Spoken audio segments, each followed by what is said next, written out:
My name is Daniel Gebel and I work for Edelrid in Germany. I'll tell you something about our new women's harness, Solaris. The technology behind we call the 3D vent technology. We already presented last year in 3 other products, and actually when we presented the 3 other harnesses last year, this one was already ready. But we found out some small details which we could improve, so we cancelled it for last year, improved it, and this year we show it. The idea when we made the whole new collection of these harnesses was to have the most comfortable harnesses on the market, to be as comfortable as possible. It's clear the wider you are, the more comfortable it is. So you would need a very wide padding, that's why they became quite beefy, they look beefy. The problem is, the wider you are, the first question is how you get the force, the load force, into the width, because it doesn't make sense to have a padding 10 centimeters wide and put a 20 millimeter webbing in the middle. It's like it will bend and you have no force distribution. So it's the question how you get the force into the surface.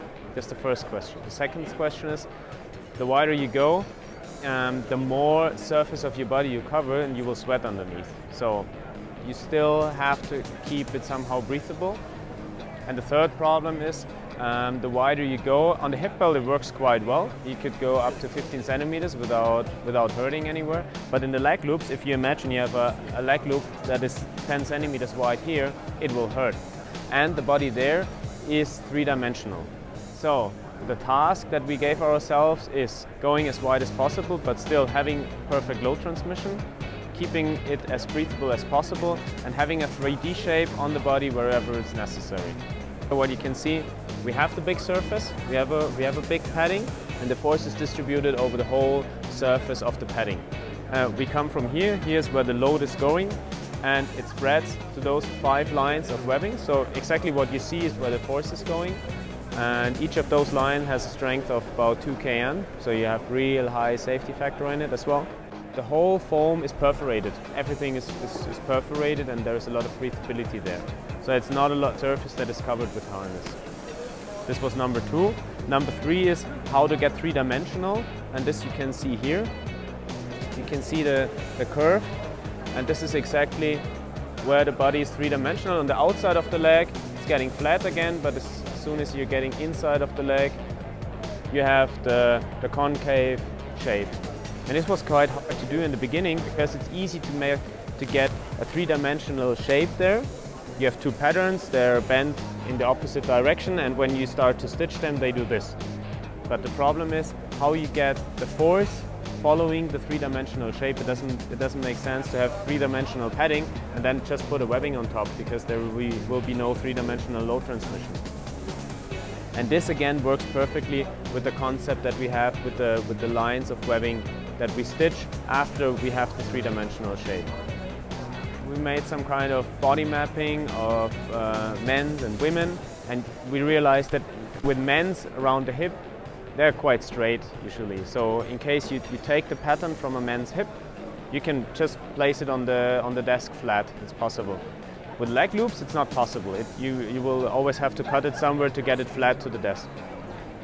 On women's hips, they are the 3-dimensional. They're flat at its back and at the back, but at the sides they're getting 3-dimensional. It's quite hard to follow this shape.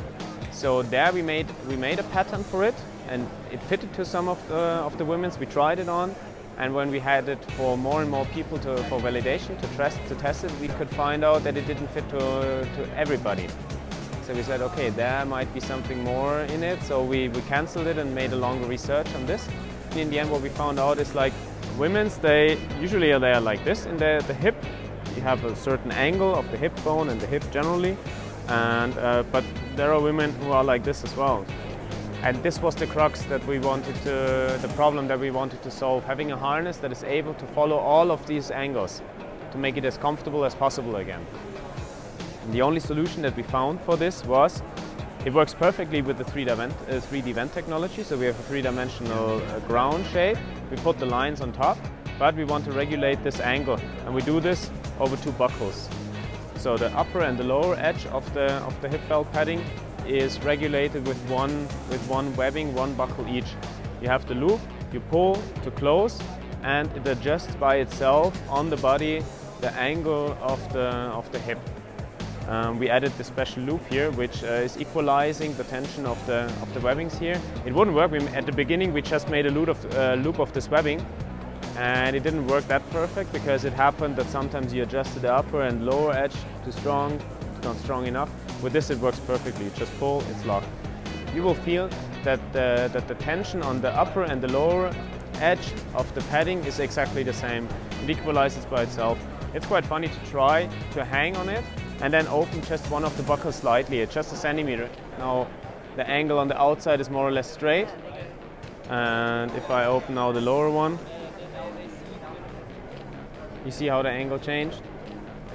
What's also quite unique, there is no other harness on the market that has adjustable leg loops for the buckle plus a stretch insert, which makes it really comfortable for wear and for hanging, because you can really tighten it, but you don't tighten the load-bearing ring, you tighten the stretch, and when you're hanging, the force goes in the angle directly, so you can have it very comfortable on the leg, but when you're hanging, it's still in position.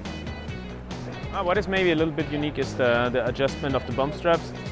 That they're not adjustable, because we made a lot of measurements there, and we found out that the adjustment that you need within one size of a harness, this is actually just some 3 to 5 centimeters. Nothing more makes sense.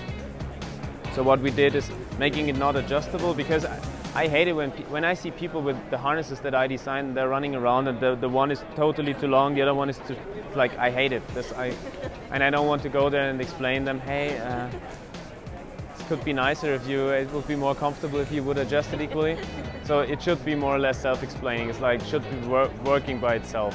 And this is what we made here. We deliver it like this. In case you realize it's too long, you can just unhook it and hook it on a higher level. So you have exactly this 5 to 6 centimeters adjustability just by hooking or unhooking, but it's always equalized. It also centers by itself here. When you open the leg loop a little bit, it has adjustable leg loops. When you open it, it slides to that point where you exactly need it. I don't like the clip buckles there, because if you have a plastic clip buckle, they always have 4 to 5 millimeters width or thickness, and then you have the backpack on top and you have a pressure point there. This I don't like, so I definitely want to have there a very flat and clean solution there. I don't know any concept on the market which is really like open and close. It's like, I mean, you have always the two options: either twist the hip belt a little bit, that you can clip it here and twist it back, or actually my wife comes to me and says, hey, close me. It's a lot of small details, also like the ice clipper. You can put the ice clipper through here. It's absolutely stable, it doesn't move sideways. Yeah, the strap keepers, yeah, thousands of details that we played on. Took us a while.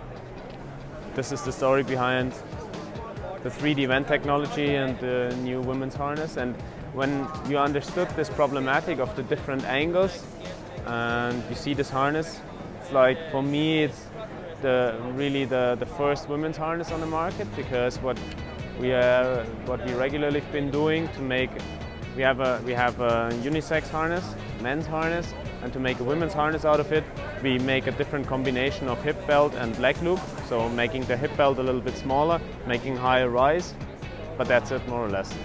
But where there is real difference between men's and women's anatomy is the angle of the hips, and there is no harness on the market that solves this problem, except for this one now.